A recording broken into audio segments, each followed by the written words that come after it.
राजू शेट्टी आले, माहिती घेतली नाही, बेछूट आरोप करत सुटले। त्यांनी केले की लगेच आमच्या पुण्यातले स्वयंघोषित बिळात बसलेले उंदीर बाहेर आले, नेते म्हणून बाहेर आले आणि बोलायला लागले। बोलू द्या, मला फरक पडत नाही। आणि बातम्या पण लागल्या। मला खरं तर खूप वाईट याचं वाटतं। आपण सगळे खूप मित्र आहोत।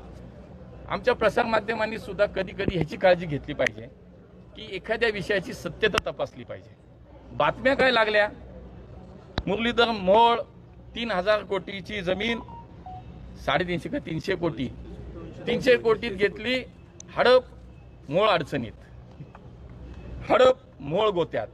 मला असं वाटतं की शेवटी इथपर्यंत प्रवास करत असताना 30-32 वर्ष सार्वजनिक जीवनात आम्ही काम केलंय। मी वाईट याचं वाटतं की अशा एखाद्या चुकीच्या विषयानं एखाद्या राजकीय कार्यकर्त्याचं मनोबल खच्ची होतं, एखाद्याचं करिअर उद्ध्वस्त होऊ शकतं। पण मी समजून घेतलं की जी समोर तुमच्या परिस्थिती आली ते तुम्ही मांडली।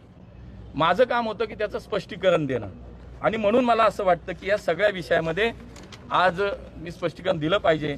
आणि ज्या दिवशी मी ह्याच्यातनं बाहेर पडलो, मिनिस्ट्री ऑफ कॉर्पोरेट अफेअर्सचं ऑफिशियल डॉक्युमेंट इथं आहे सही शिक्क्याचं, की त्याचा सुद्धा रिपोर्ट माझ्याकडे, मी तो ह्या सगळ्यांना पाठवला।